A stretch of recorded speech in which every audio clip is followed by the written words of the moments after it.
we were getting on to the 50-year-old mystery that was cracked by Mina and co-authors about the measles vaccine.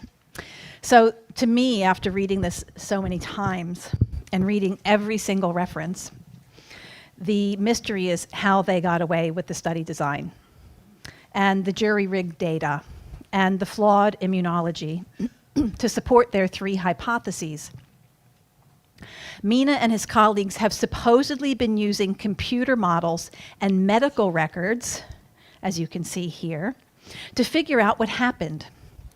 But funny that there's no mention of medical records at all in that science paper or in the supplementary data, which I also have.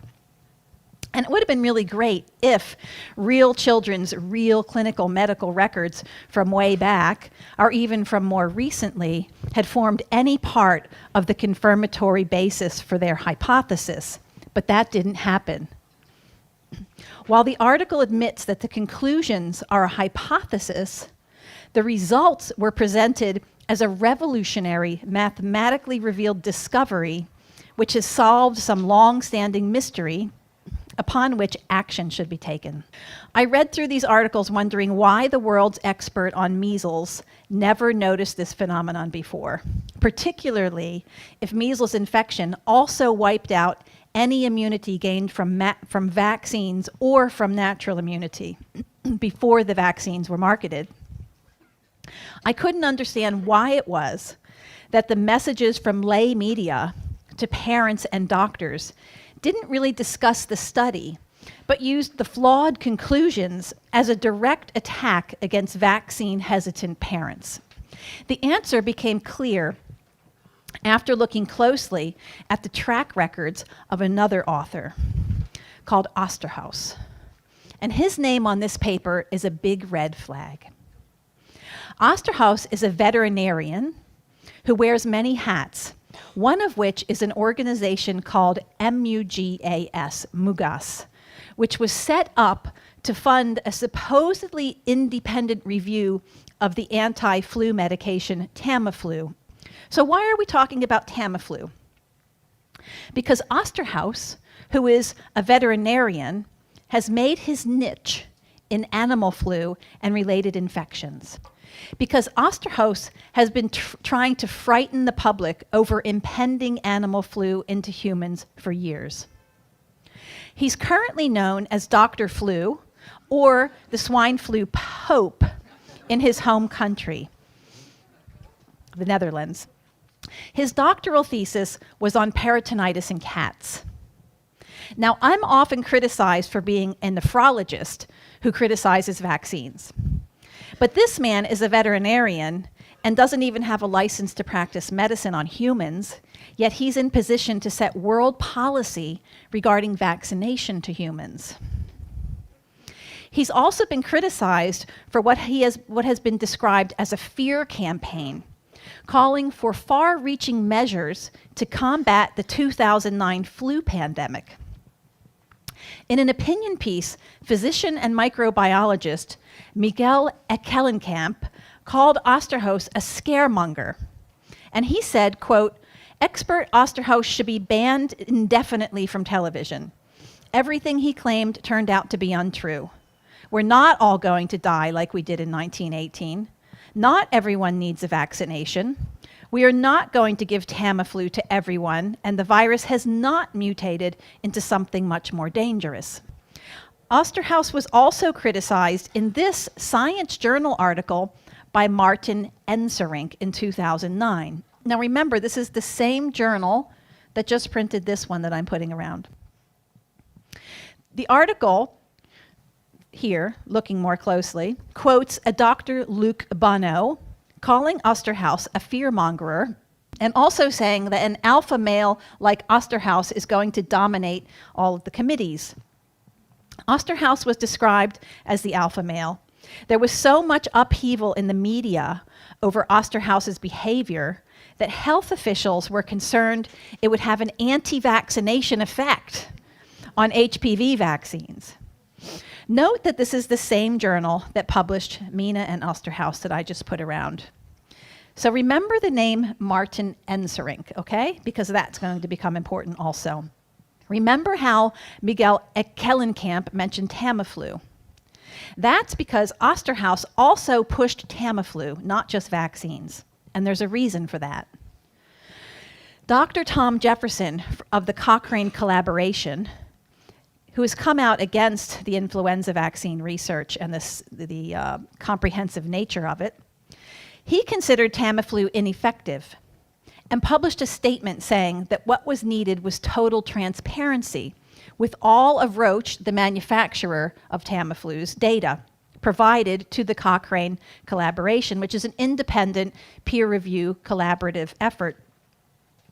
Roche took another route to keep its drug Tamiflu squeaky clean, and they partnered with Professor Ab Osterhaus, who formed MUGAS, and then reported that Cochrane declined their invitation to participate in the workshop.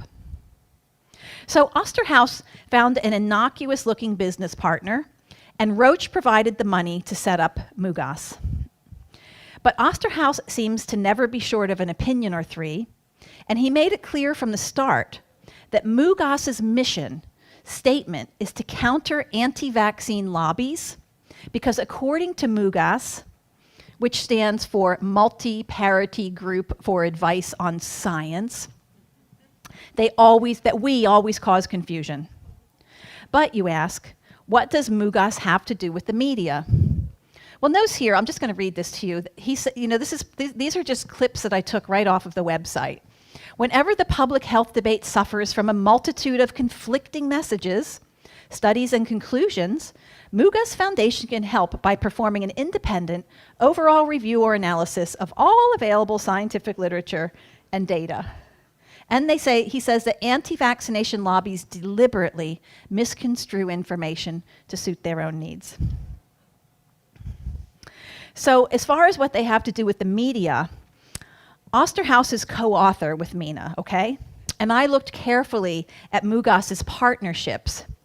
And this particular page hit me right between the eyes. MUGAS's multidisciplinary team.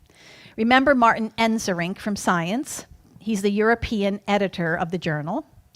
He criticized Osterhaus in 2009, as you saw, and then he was brought into the team at MUGAS by 2013. We also have here Deborah McKenzie, you remember her, who broke the story in The New Scientist with a stinging rebuke to the anti-vaccine movement. Well, there are parts of MUGAS's members of the press, multidisciplinary team. Deborah McKenzie quoted her boss, Osterhaus, and pushed the aims of MUGAS in her writing. So it should be very clear and obvious now that this is a web of conflicted interests, all with the same aim: to beat up parents and health professionals who dare to question the huge money-making holy grail. Because, of course, we're all causing massive confusion. But it's hard to trust what we read, seeing that MUGAS is here primarily for the pharmaceutical companies, who can turn to MUGAS with any question that requires an independent review and analysis of existing research. Osterhaus has well-known and deep ties to the pharmaceutical industry and to the World Health Organization. The World Health Organization now receives more money from the pharmaceutical industry and private industry than it does from governments. Osterhaus is a man on a mission. And as far as his MUGAS is concerned, they have an obligation to join forces with journalists and anyone else who could be useful to determine public opinion. When only one side of the story is heard and often repeated, it will determine the public opinion. When that side of the story appears to be wrong, the scientific community has the moral obligation to join forces and to counter misleading messages with better data and stronger analyses. They're here to settle the scientific debate. Here is MUGAS's media partner, Deborah McKenzie again, reporting about Mina's article in The New Scientist. The voice behind her is obviously Osterhaus, who again identifies his target, the anti-vaccination movement, right here. You saw another Osterhaus comment directed at the anti-vaccine in a previous slide. The message to the public wasn't just about a newly discovered terrible effect of measles. It was about hitting up Osterhaus's favorite target, the non-vaccinating parents. Even in the medical article published in Science, the article starts and finished, as you can see in the article I put around, with non-vaccinators in mind. The last sentence is really interesting, and I've clipped out the beginning and the end of that article. And it reads, quote, "Our findings help dispel the mystery surrounding the disproportionately large reductions in mortality seen after the introduction of the measles vaccination." This is just a mathematically synthesized construct. It's opinion. It's not fact. There was no disproportionate decrease in mortality after the introduction of measles vaccines to high-income countries. Not from measles and not from any other type of infection. And proof of that is found in core infectious disease textbooks used by medical schools, such as this one by Nelson, 2005. See the bottom line here? That is infectious disease deaths. Look at it after 1950. And you can see that there is almost no progress of decline in infectious disease deaths. Here's where the vaccine for measles in America came in. Now compare that to the disproportionate fall in deaths that happened beforehand. That first measles vaccine was used in America in 1963. Look how all deaths decreased independently of antibiotics or vaccines. Influenza and pneumonia in 1900, 202 per 100,000 died. By 1935, there was no influenza vaccine. We're down by half. By 1970, when there was a very poor vaccine only given to a small amount of the population, we're down further. Tuberculosis, almost gone by 1970. We never used BCG vaccine in America. Gastroenteritis, almost gone by 1970. There's no gastroenteritis vaccine. Now today there's rotavirus, but there wasn't then. Typhoid fever, it's gone. There was no typhoid fever vaccine in America. Measles, 13.3 mortality rate per 100,000, which is very low compared to these other diseases. By 1935, we're down to 3.1. By 1970, we're down to 0. Dysentery, whooping cough, scarlet fever, meningitis, it's all the same. The trends were clearly going down before the vaccines. So I wonder why so many people are unaware of tables like this from medical textbooks that show the decline in death before the wide use of vaccines. Why are parents expected to believe that Mina's findings dispel a mystery which doesn't even exist? This kind of information is what is written in Dissolving Illusions, is not considered essential concepts by people whose writing excludes honesty, because policy is always more important. Everything I talk about today are the concepts that you're not supposed to know.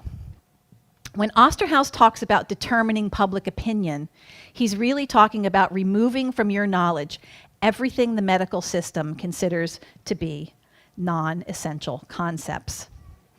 This is nothing new, as you can see from this pediatrics article from 1996, where so-called parent comprehension is discussed, but where parental behavior objectives and the desired health behavior are the real endpoints. And I'm just going to read this important part to you. Current materials contain an excessive amount of information that most patients do not find useful.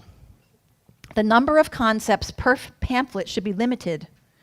Pamphlet authors should determine the key points that the patient or parent needs to know to achieve the behavioral objective. Not in order to be healthy or to have a full understanding, but to achieve the behavioral objective. Non-essential concepts can then be deleted. The key is to write for the desired health behavior rather than for high-level knowledge. All right? That's what they think of you. But for you, the concepts I'm talking about today are the ones that put everything into its correct perspective. Osterhaus is trying to get parents to conform. One of the reasons this talk is called manufactured consent is the information they give you is manufactured, carefully crafted, and put together to create a picture in your mind to make you scared. That's done by leaving out the high-level knowledge, which would counterbalance their fear-mongering. What they consider non-essential concepts are the ones that change the whole equation in favor of not vaccinating. By taking out that high-level knowledge, or what they consider non-essential concepts, they get you to do what they want you to do. And this is what Mugas, Osterhaus, and Mina are trying to do. They are rewriting history to change your perception, to alter your emotions. That could lead you to vaccinate out of fear. Popular press is altering peer pressure so that vaccinating parents will verbally abuse and ostracize non-vaccinators. It's medieval behavior, and it's ramped up through the internet. In an attempt to get to the bottom of the math, I started discussing this paper with both pro-vaccine people and people on the fence. And there were some lively discussions, and one of them was particularly fruitful. In an email to a friend of mine, Mina said this: while mortality was very high at the earlier years in our study, for example, about 13 in 100,000, it dropped to about 4 per 100,000 after vaccination. So this simply put words to what we already see in the study. And the graph might look like a landslide if you just look at this here, but the difference between those two red lines is only 9 per 100,000. And Mina admitted to hunting for a needle in a haystack. But the problem I have is that the needle actually doesn't exist. He goes on to say, now, while this is a 70% reduction in mortality, from an absolute numbers point of view, it's only 9 per 100,000. In my opinion, it's not difficult to consider that for every 16,000 individuals with possible immune amnesia, a small fraction may have been at the extreme side of things, resulting in an average 9 deaths as a consequence. Measles was much more common than overall deaths. And thus, it would be the rare individual who A, died, only 4 to 14 per 100,000, and B, had that death subsequently linked to a measles infection 2 years prior. This is all assumption from a study that didn't originally get the results they wanted from their data. So they changed the assumptions to get their new theory. To attribute 9 deaths to post-measles immune suppression is like stretching a rubber band to infinity. And even if a doctor had, say, 30,000 children in their medical practice, they may never have seen a patient that died from theoretical post-measles immune suppression. Looked at from the real-world perspective and undoctored data, there was never an existing mystery to solve. But even more interesting is the Danish data section of Mina's study that I passed around. Look at what he says was a problem. He said, quote, because measles vaccine introduction in Denmark in 1987 occurred as data became available, we were compelled to focus on the 2 decades that followed the logarithmic reduction of cases, 1990 to 2010. What Mina is saying is that because of the lack of measles incidence data before the vaccine was introduced, they had to analyze the data in the 20 years after vaccination in order to determine what happened in the 20 years before vaccination. Thank you. He put a link in the paper to the Danish data, which started from 1981. But if he had bothered to look on the same website where he got his limited data, he would have found this graph, which would have told him that Denmark's measles case data goes back actually to 1862, and that his data was incomplete, so he should have requested more. My friend sent Mina the earlier data and this graph, and he asked why he didn't include it in his analysis, and then Mina went silent and didn't return any of his emails. There actually were no data limitations. He could have had all the data he wanted. He could have also done what Roman and I did with the help of some Danish people here, which was a quick PubMed search, which came up with Melker in 2001, which had this graph on the right. Now, if you look at that red square, that's where I have superimposed onto Melker's graph Mina's limited data from Denmark part, which you can also see This is from Mina's paper on the left. So for the purpose of Mina's hypothesis, it might have been better for him to have data limitations to generate the results that he was seeking. If Mina had gone from 1976, like Melker did here, he could have had all this data, or better yet, if he used the data from 1957, like we did, to make our new graphs, might his calculations have panned out differently?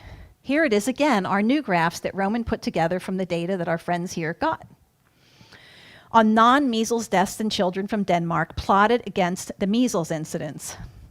Mina could have done his fancy gamma magic on this data, but he chose not to. He started where the arrow is instead. The data was all there. Mina cherry-picked Denmark's data to manufacture the emperor's new clothes, which was the so-called 50-year-old mystery of the 3-year deadly measles shadow. Now I see that we have coffee delivered, so we can take a short break, and there's just a little bit left, and then we'll go for questions and answers. Good? Okay.